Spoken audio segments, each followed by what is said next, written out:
Bismillahirrahmanirrahim. Assalamualaikum warahmatullahi wabarakatuh. Balik lagi di podcast Nasamap episode ke-13. Ada tokoh yang sangat aku kagumi dalam dunia hermeneutik, yaitu Martin Heidegger. Martin Heidegger bilang bahwa everything in the world itu sebenarnya adalah hermeneutik atau tafsir. Kita tuh suka banget nafsirin segala hal gitu. Cuaca misalnya panas banget, kayaknya mau hujan. Kita nafsir panas jadi hujan. Atau misalkan kayaknya si itu suka deh sama aku, kayaknya si itu baik, kayaknya si itu jahat. Nah, ini yang menjadi salah satu yang menarik karena kita senang sekali mentafsirkan sesuatu, termasuk juga karakter. Padahal hakikatnya manusia itu ya dengan sejuta ambiguitasnya, tapi kita senang banget nafsir dia soleh, dia jahat, sehingga si pribadi orang tersebut susah untuk berkembang bahkan jadi dirinya karena dia terkungkung oleh tafsir orang-orang. Bahkan lama-kelamaan kalau tafsir itu terus bermunculan yang disebut dengan konstruk sosial. For example, something like Kang Zam-Zam itu ramah ya. Padahal Zam-Zam itu ramah itu hanya satu warna dari sekian banyaknya warna pelangi. Ada ungu, ada jingga. Tapi orang senang lihat Zam-Zam bagian kuningnya aja misalkan. Padahal dalam diri Zam-Zam ada banyak sekali warna. Nah, ini menarik karena kita akan berbicara langsung dengan seorang santri ya. Dan akan beropini gimana sih sebetulnya ketika distempel sebagai orang yang baik atau soleh atau jahat atau bangor. Padahal sejatinya manusia begitu sangat tumbuh sesuai dengan waktu, sesuai dengan masa dan lain-lain. Dan selamat datang untuk Teh Ani. Assalamualaikum Teh Ani. Waalaikumsalam warahmatullahi wabarakatuh. Sehat Teh Ani? Alhamdulillah. Akang gimana kabarnya juga? Sehat. Teh Ani, kita santai aja ya. Dan kita ngomong apapun sebenarnya nggak bakal ada yang di-cut, jadi santai aja. Nah, ini Teh Ani kelas 12 sekarang ya Teh ya? Ya, insya Allah. Nanti Ane juga aktif di pondok juga sebagai pengurus, juga aktif pengajian dan lain-lain, ngafal Quran lain-lain.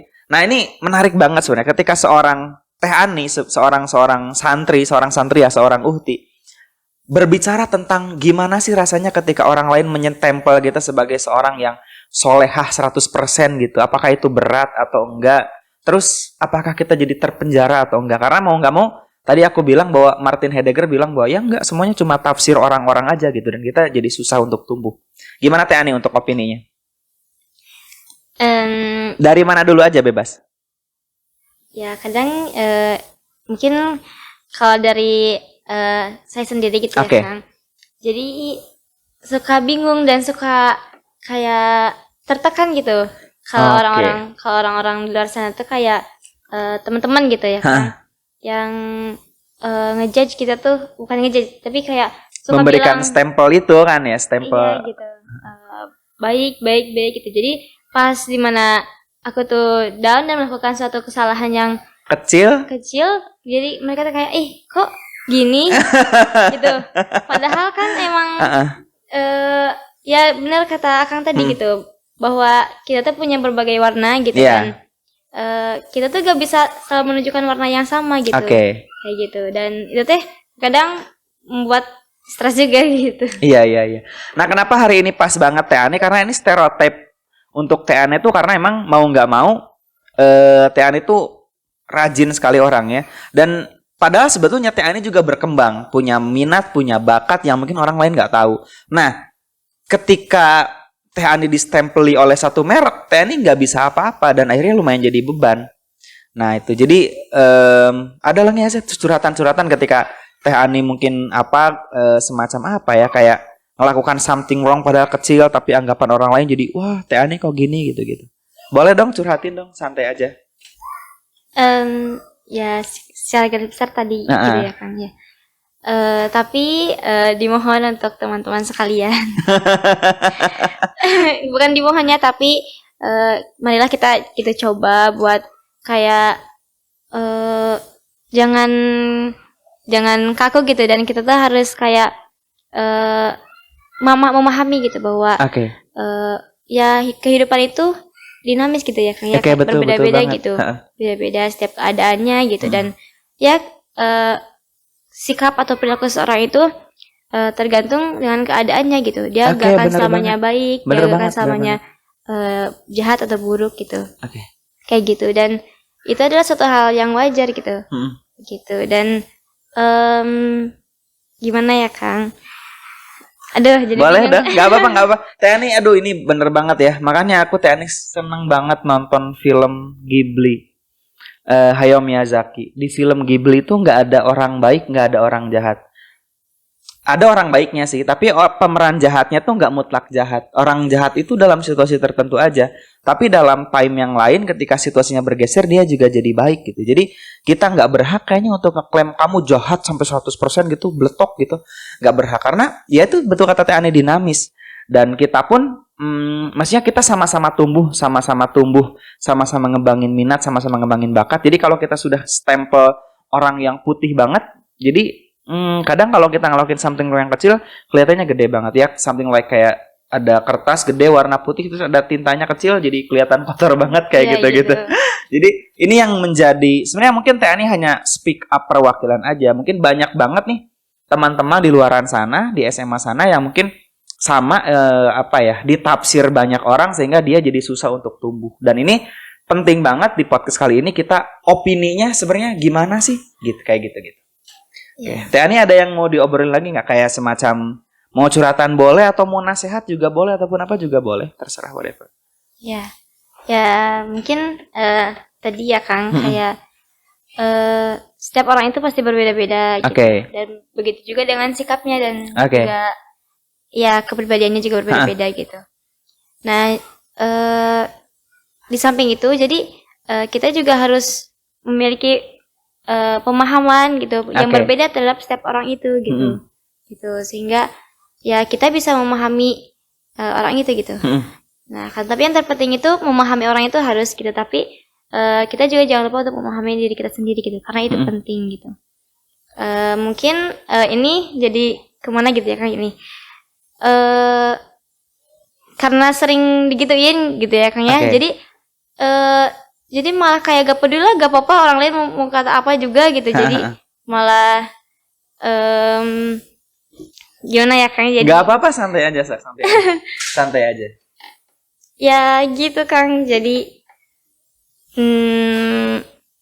kadang suka kayak orang lain berpendapat apa gitu, jadi yaudah dicuekin aja lah gitu, daripada aku pikirin dan itu malah membuat aku pusing gitu. Jadi yaudah gimana aku aja lah gitu, kayak gitu.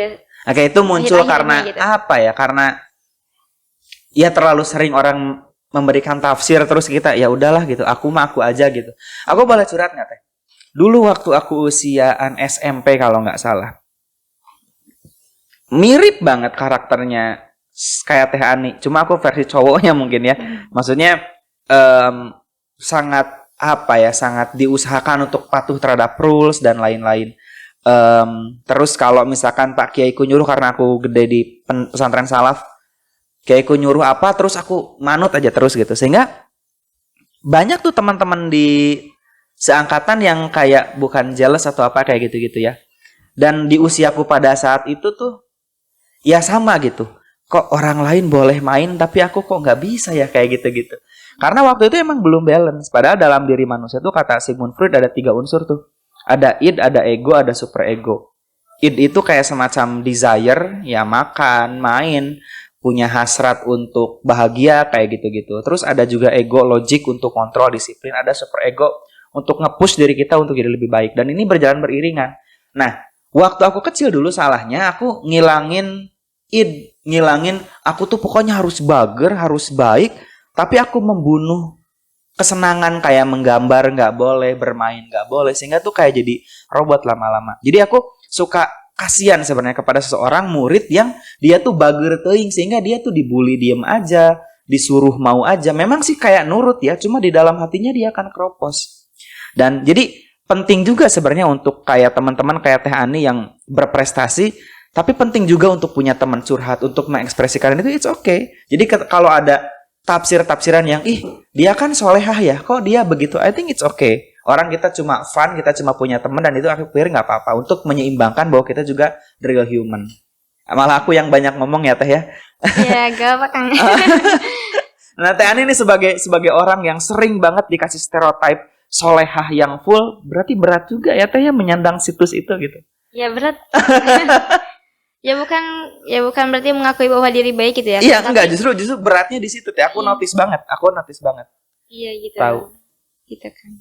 Ya mungkin emang dari kecil ya mungkin kayak aku tuh udah gimana ya Kang. Jadi aku tuh kayak udah ini kesini gitu. Oke, udah diatur segala macamnya gitu. Iya, kayak gitu dan benar-benar kayak memang disiplin banget. Oke. Kayak gitu. Jadi sekarang teh pengen ya udah sekarang mah gimana aku aja gitu. Yang penting nggak menyalahi aturan gitu. Iya, kan. orang kita tahu rulesnya, kita ngaji, tahu aturannya, kita nggak ini segala macam.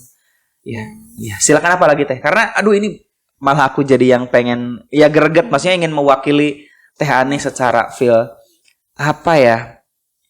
Manusia itu tumbuh dan manusia itu punya banyak warna sebenarnya. Jadi ketika seseorang mentafsir kita dengan stempel apapun itu akan jadi penjara, balik lagi. Dan ketika sesuatu didominasi oleh sesuatu itu adalah bom waktu. Kalau Teh Ani tahu di SeaWorld itu ada whales atau paus gitu atau shark yang dia tuh dijadiin sirkus gitu. Biasanya kalau shark jarang sih, biasanya lumba-lumba atau paus. Nah, lama-kelamaan si pausnya dia akan ngemakan pawangnya gitu. Karena paus itu kan habitatnya di nature, di laut, di ocean yang luasnya bermil-mil gitu. Sekali sehari itu berapa mil dia berenang, sementara dia harus hidup di kungkung di sebuah kolam dan dipaksa harus nari, joget, akhirnya dia stres dan dia makan.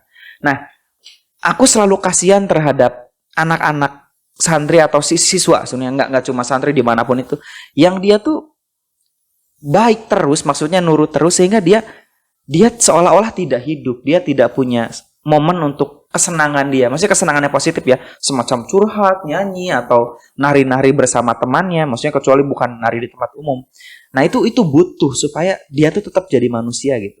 Dan aku pikir ketika Teh Ani mencoba mengeluarkan warna yang lain yang itu adalah warna Teh Ani sendiri, aku pikir it's okay, nggak apa-apa. Karena ketika Teh Ani nanti lama-kelamaan terkungkung ke dalam itu, Teh Ani bakal jadi robot, bakal disiplin memang, ranking 1 memang, tapi hati kita kering dan penuh dengan kesedihan gitu.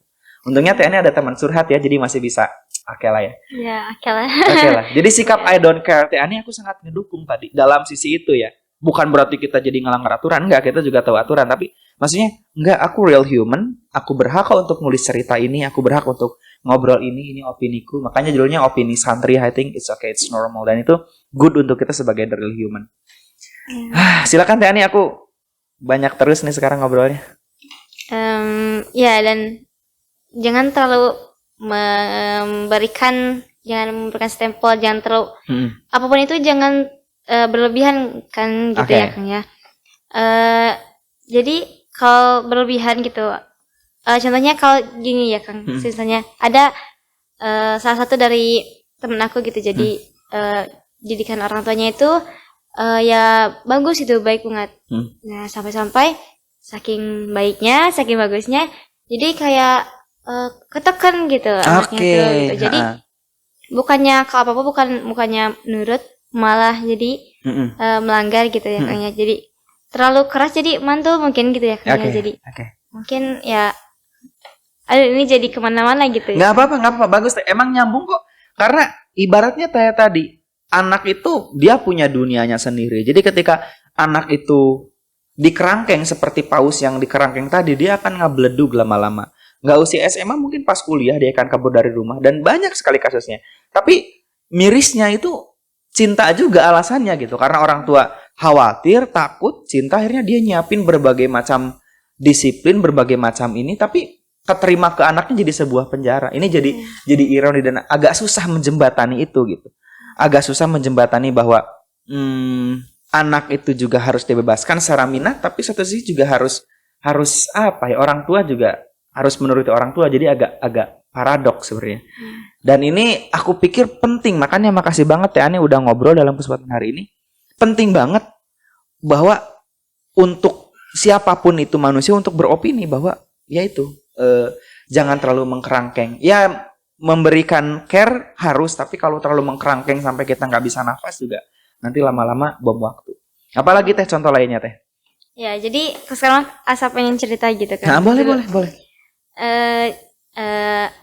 Anita bersyukur gitu kan. Tapi ya Allah saya sedih juga gitu kalau ingat-ingat dulu. Jadi kayak bimbingan orang tua ke Ani gitu, khususnya Mama Ani gitu. Jadi dulu itu sampai-sampai kayak ya gitu, Anita harus kesini harus gini gitu. Gak boleh kayak gini, gak boleh. Ya mungkin ya itu yang membentuk Ani sampai sekarang kayak gini gitu. Ani juga bersyukur berarti alhamdulillah mama mendidik Ani kayak gini dan sampai Ani kayak gini walaupun Ani gak baik gitu, tapi ya bersyukur aja gitu, beruntung punya mama seperti mama Ani gitu yang mendidik Ani seperti itu gitu. Tapi kalau diingat-ingat tuh kayak wah gitu. Sedih juga ya Kang, soalnya dulu pernah tuh pas Anita sebelum TK gitu. Nah itu teh harus sudah belajar tuh dari sebelum TK gitu. Jadi tiap pagi tuh habis udah sarapan teh kayak belajar nulis gitu, belajar baca alfabet, huruf hijaiyah kayak gitu. Tiba-tiba Anita kabur gitu ya Kang. Karena takut apa karena bosan apa jenuh? Karena bosan. Gitu, karena aduh belajar terus gitu, pengen atau main gitu, masih pagi juga gitu. Kayak gitu. Itu ya mungkin masih anak kecil gitu ya Kang. Ani tuh lari ke rumahnya bibi. Nah biasanya kalau nggak bibi nenek biasanya tempat pelarian terbaik. Terus gimana? Iya. Nah ke rumah bibi pas dulu Ani. Tiba-tiba mama tuh nyusulin gitu. Nyusulnya tuh mama itu bawa tongkat-tongkat gitu kecil gitu ya Kang, 2 gitu, kayak stick drum gitu. Stick ya kata oleh ayo itu ada tikus tuh di rumah, kita kejar katanya gitu. Kan suka ngejar gitu ya kayaknya, seru lagi kayak gitu. Nah tiba-tiba ya semangat dong ya Kang, jadi pulang gitu. Ternyata pas sampai rumah tikusnya gak ada, yang dimarahin mah iya gitu. Kemana gitu. Kan lagi ngerjain ini kok malah itu lari kayak gitu, kan sampai kayak gitu. Terus pernah waktu itu TK lah kayak TK gitu. Ani teh mau makan atau mau makan dong gitu ya. Pengen diambilnya atau disuapin gitu ya Kang. Kan TK mah masih ya emang seumuran TK mah masih diambilin, disuapin gitu kan. Kalau ini mah kayak ya udah sok aja kan, bisa sendiri kan ambil gitu kan. Tuh piringnya di sana, ini di sana, kenapa harus ke mama gitu kayak gitu. Dan itu teh kayak wah gitu. Mama aku teh gitu ya. Tapi sekarang ya bersyukur banget gitu ya kayak gitu. Jadi ke Aninya teh jadi Anita harus mandiri, harus kuat gitu. Harus bisa sendiri kemana aja, ngapain aja, di mana aja gitu. Karena mama juga pernah bilang karena iya kamu teh punya mama gitu. Tapi kamu tuh tidak akan selamanya bersama mama gitu. Akan ada masanya Ani teh gak akan bareng terus sama mama gitu. Akan jauh dari mama, dan ya itu gitu. Hal itu yang dibutuhkan oleh Ani teh gitu. Kayak gitu. Ya, keren banget sih mamanya Teh Ani. Gini Teh Ani, disiplin itu adalah mengekang tapi membebaskan. Sekali lagi, disiplin itu mengekang tapi membebaskan. Pada saat itu kita mungkin terkekang dengan situasi itu, tapi suatu saat kita akan terbebas dari kemalasan, terbebas dari leha-leha, terbebas dari ketergantungan karena kita sudah mandiri. Kalau aku dulu tidak dipaksa di pondok salaf, mungkin aku nggak dapat beasiswa misalnya, atau juga aku nggak dapat banyak penghargaan karena mau nggak mau embrionya dari situ. Karena dulu aku sempat dipush sebenarnya. Nah, jadi sebenarnya bentuk kepedulian orang tua yang nge-push tadi sebenarnya itu nggak apa-apa dan itu bagus. Yang menjadi masalah kadang timingnya atau gini sebenarnya.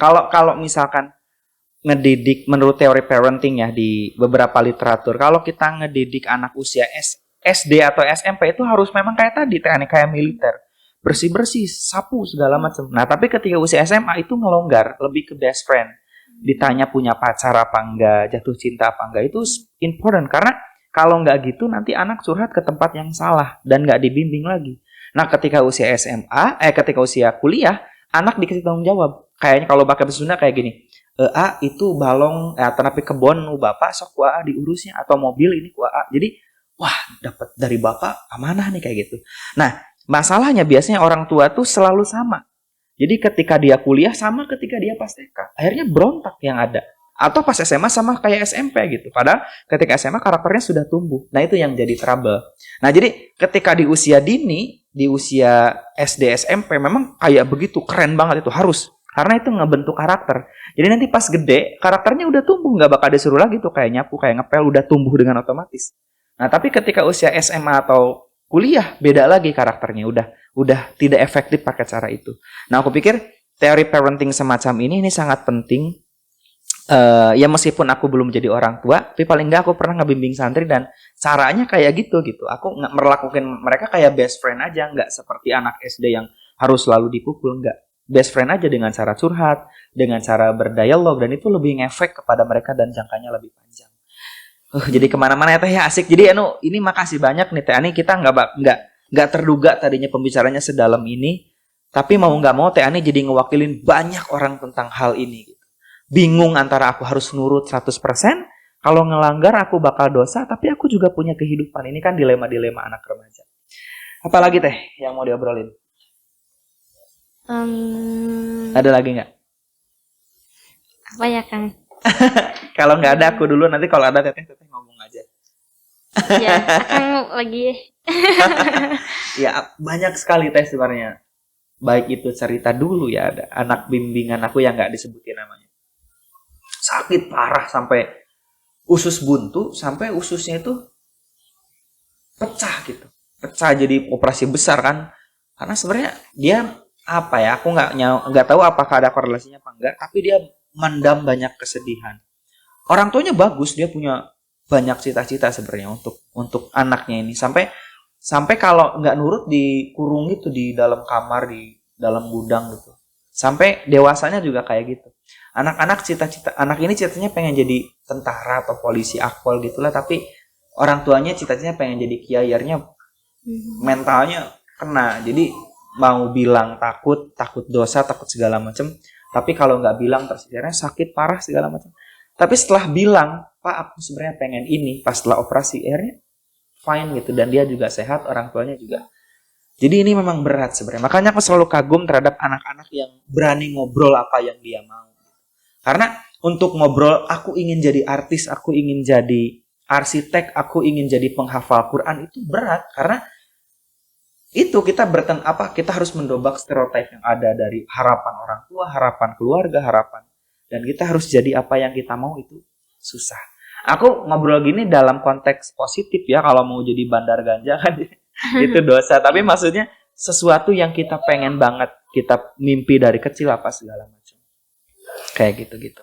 Apalagi Teh Ani nih, mungkin dari aku ngobrol Teh Ani sudah mikir sesuatu. Ya itu tadi mungkin Kang jadi dilema untuk aku dan teman-teman gitu kan, yang kayak tadi ya kayak nyangkut-nyangkut masalah kayak kuliah gitu Kang, masalah mimpi kita gitu, masa depan kita gitu ke depannya. Nah, iya itu yang lagi didilemain sama teman-teman semua ya, gitu. seumuran kayak paling gak jauh kalau ngobrol teh itu lagi gitu, dan kayak ya ternyata memikirkan itu teh ya ternyata pusing juga gitu ya Kang ya gitu. Harus mempertimbangkan dari segi ininya sebagainya gitu Kang. Tahu nggak kenapa Teh Ani galau dan bingung mikirin itu? Alasannya apa coba? Karena Teh Ani dan teman-teman orang baik. Kalau kita bukan orang baik, ya nggak usah dengerin orang tua dan guru, labrak aja gitu. Cuma karena kita orang baik, kita jadi mertimbangin banyak hal. Kalau aku gini, gimana perasaan ibu, gimana perasaan bapak, gimana perasaan teman-teman. Akhirnya kita banyak keraguan. Aku pikir itu nggak apa-apa, it's fine, it's okay. Cuma kita juga butuh solusi gitu ya, antara menjembatani apa yang kita mau sama harapan orang tua juga terpenuhi. Nah itu tanda-tanda orang baik tuh. Biasanya kalau ini kan ya udah bodo amat, orang tua mau sedih mau enggak. Cuma karena kita baik, akhirnya kita banyak pertimbangan. Tapi ya kalau lama kelamaan lumayan juga ya tuh ya. Iya gitu. Jadi lumayan juga, teman-teman juga kayak gitu. Ya jadi pengen sebenarnya banyak kita tuh pengen jadi apa gitu, pengen jadi ini jadi ini gitu. Tapi ya karena itu tadi gitu kan, jadi ya udah deh kayak nanti lagi aja deh gitu ininya gitu. Jadi kayak malah mencari alternatif lain kayak apa gitu Kang yang yang apa ya, yang aman dari segini, dari semua aspeknya aman gitu Kang. Jadi ya gitu mempertimbangkan keamanan. Ya maksudnya yang aku juga cita-cita paling perlahan bisa ke situ, tapi aku juga tetap bisa membahagiakan orang-orang di sekitar kayak gitu. Wah, apalagi Teh Ani ini kan keibuan ya, maksudnya banyak orang yang curhat ke Teh Ani nih. Ya karena mereka merasa nyaman mungkin dengan bahasa Teh Ani, dengan kelembutan segala macamnya. Ada nggak sih yang curhat kayak gitu-gitu, nggak harus disebutin namanya? Iya. Ada ya Kang, yang kayak teman-teman gitu, teman-teman ya di pondok gitu Kang. Jadi ya saling cerita gitu Kang. Dan akan tetapi gitu mereka yang cerita aku tuh udah dulu tuh pernah ngerasain dalam kondisi seperti itu gitu kayak teman aku gitu. Jadi mungkin kenapa mereka bisa nyaman karena akunya udah merasakan lebih dulu dan aku udah tahu caranya mengatasinya kayak gini. Nah aku kasih tahu ke mereka dan mungkin mereka juga berhasil dengan cara yang kayak teh mereka bisa mungkin setidaknya tenang dulu gitu atau teman-teman aku tuh bisa mengambil langkah mana nih yang mungkin bisa mereka lakukan gitu kayak gitu. Dan ya alhamdulillahnya ya bisa melewati hal itu gitu walaupun emang apapun itu kan datangnya dari Allah gitu ya kayaknya kebaikan-kebaikan itu gitu kan. Tapi ya bersyukur aja gitu bisa dipercaya buat mereka tuh cerita gitu. Dan dengan kalau dikatakan solusi gitu yang aku berikan ya bisa mereka itu gitu kan bisa bermanfaat untuk teman-teman yang itu yang ceritakan itu gitu. Oke. Jadi sebenarnya berarti kalau dari sudut pandang itu kan wise banget ya. Berarti Allah sengaja dong naruh kita di masalah itu dulu supaya kita sekarang bisa ngasih solusi yang pas. Nah mungkin kegalauan Teh Ani sekarang atau di usia remaja sekarang mungkin Allah sengaja naruh Teh Ani di titik itu. Biar Teh Ani kalau jadi guru, jadi dosen, jadi orang tua, Teh Ani punya sudut pandang yang pas. Dulu aku pikir kayaknya aku deh orang paling menderita pada masa itu karena aku ingin kuliah tapi nggak ada uangnya dan menyimpan banyak turbulensi karena harapan orang tua pengen aku jadi ulama tapi aku pengen jadi intelektual istilahnya yang tidak harus ada status agama di pundak. Untungnya aku mengalami fase itu, fase kegalauan yang dimana kita harus menggapai cita-cita kayak I have a big dream in my mind tapi aku juga takut nyakitin perasaan orang tua. Kalau Allah nggak naruh situasi aku itu di masa itu, maksudnya di masa setelah SMA, aku mungkin nggak bisa ngasih sudut pandang. Udah aja aku kalau ada anak itu, kamu lebay, kamu nurut aja, pasti aku akan naik kayak setiap anak-anak yang curhat dengan kegalauannya. Tapi karena aku tahu rasanya bagaimana kegalauan itu, akhirnya aku bisa care, oh ya ini berat masalah ini, yuk coba ngobrol gitu.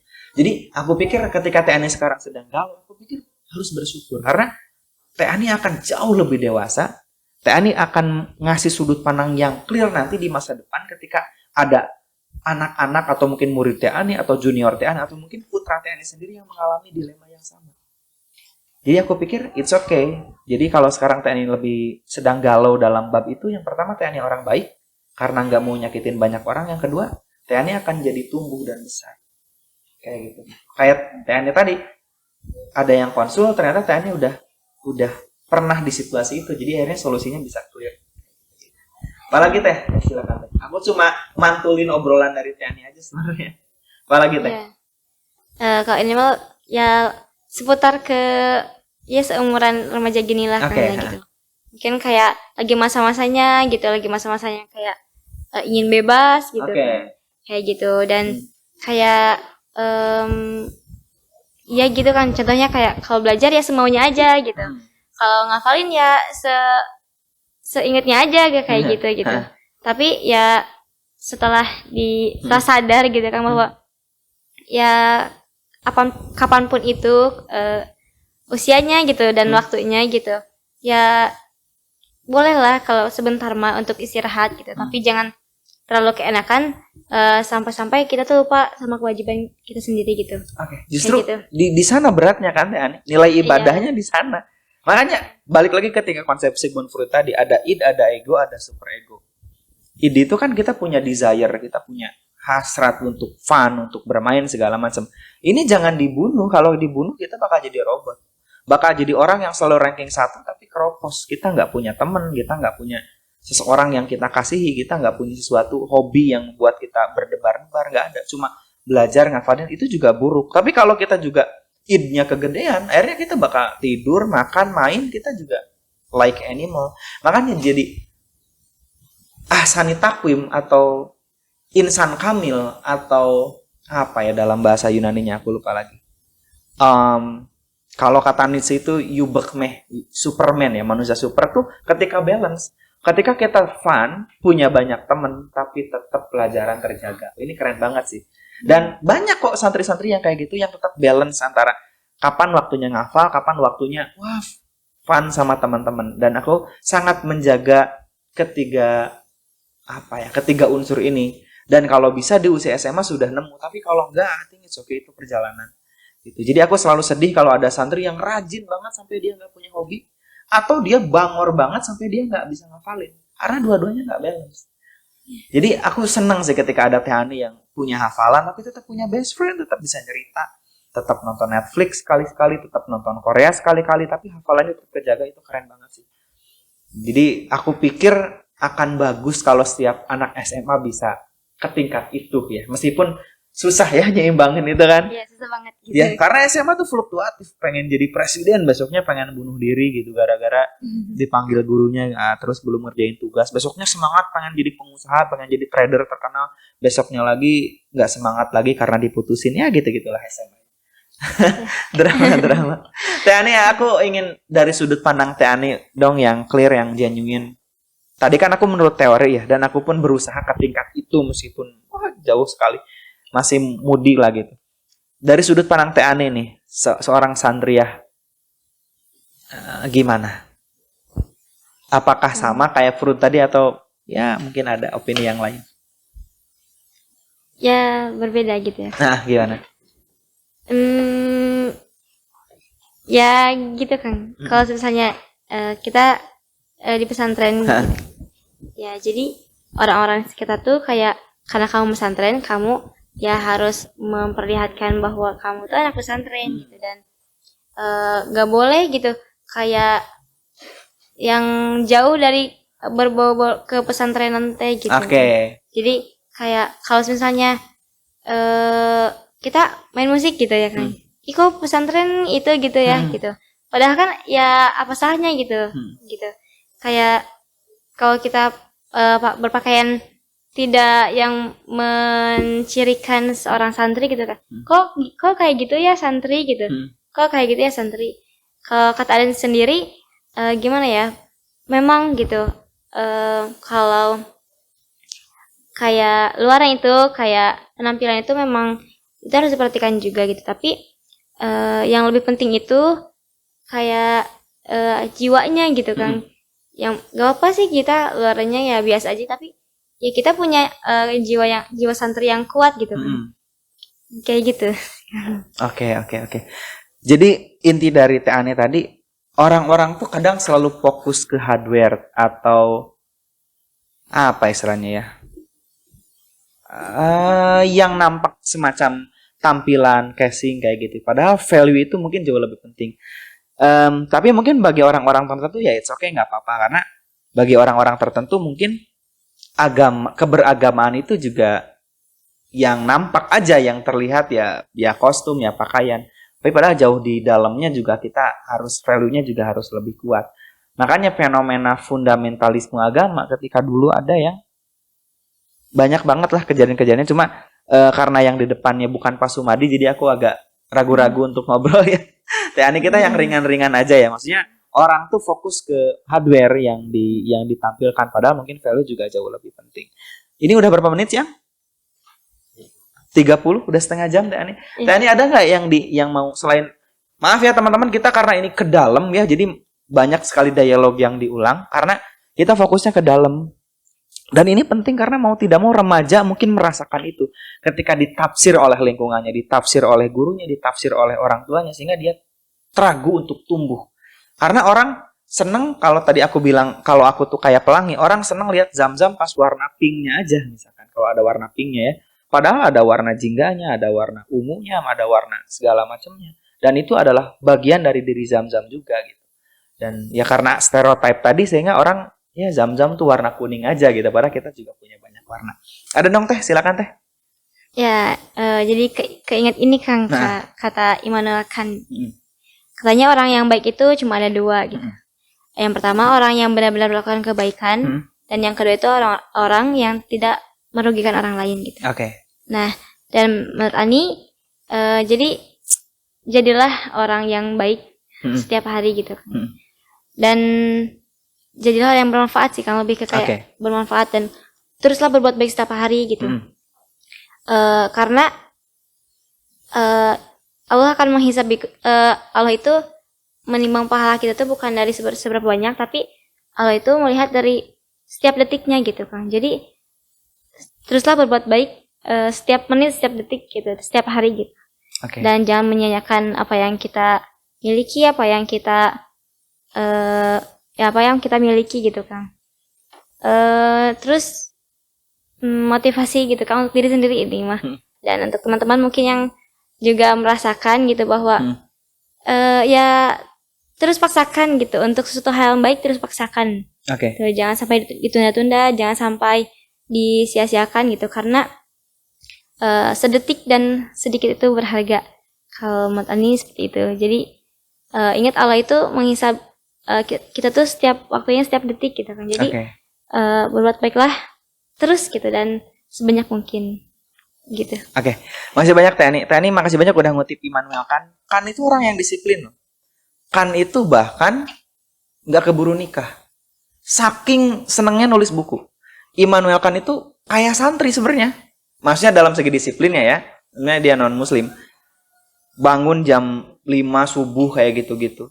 Bahkan dia belum pernah kemana-mana saking fokusnya disiplin itu. Jadi kalau Tani ngutip Immanuel Kant pasti karena Tani banget kalau Immanuel Kant. Beda sama Hegel kan ada urakan bangor. Kalau Immanuel Kant tuh keren banget asli. Tani makasih banyak ya udah datang di podcast hari ini. Ini pas banget adzan duhur ya. Terima kasih banyak teman-teman udah nonton dari sampai akhir. Ini deep banget, sangat dalam banget tentang karakter. Closing statementnya, manusia itu akan selalu tumbuh. Jadi aku pikir tidak ada manusia jahat kecuali dalam situasi tertentu. Makanya nontonlah film-film Ghibli biar sudut pandang kita clear. Karena yang kita benci dia itu situasinya pada saat itu, tapi mungkin pada saat sekarang dia juga tumbuh. Aku pun tumbuh. Everything is change, termasuk juga dirimu sendiri. Jadi marilah kita clearkan sudut pandang. Ya, kayak gitulah. Ya, I don't know, something like that. Tani makasih banyak. Sampai jumpa di episode semap episode selanjutnya. Akhirul kalam, wassalamualaikum warahmatullahi wabarakatuh.